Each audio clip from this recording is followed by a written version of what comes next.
Good morning, welcome to Code Agency, and today I'm going to show you how I handle some error and displayed some product in my web page. So today I'm going to be very good. So what I did is first I came here in index.js, and then I create a middleware for errors.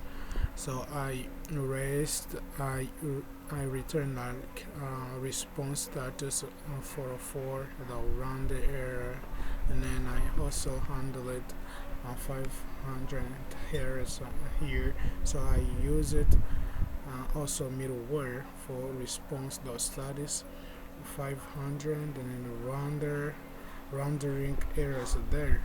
So in case that the error is with a status 404, it will show this one, and then in case that the error is concerning the internal server error, it will use this middleware. And also I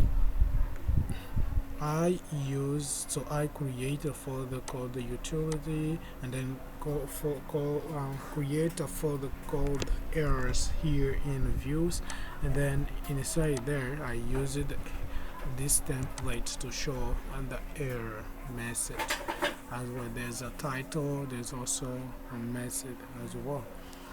Nice. Also, I also create a folder called inventory, which contain some details, and then also I create a model for inventory mode, and then I fetches the all the product from a database. So, and also what I did is I create also controller using error controller, and in the error controller I exported cause error and then used it, and then after that, and this is inventory controller, and I created build the details of view function and used everything there.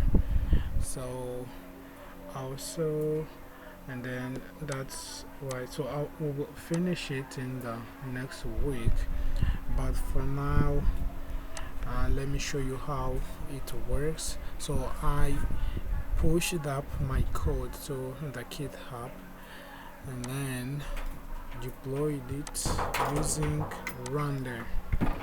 So this is how it works using render, and this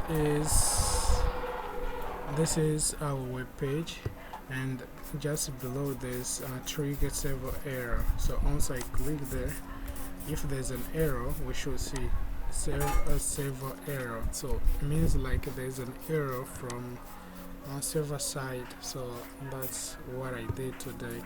Thank you for watching.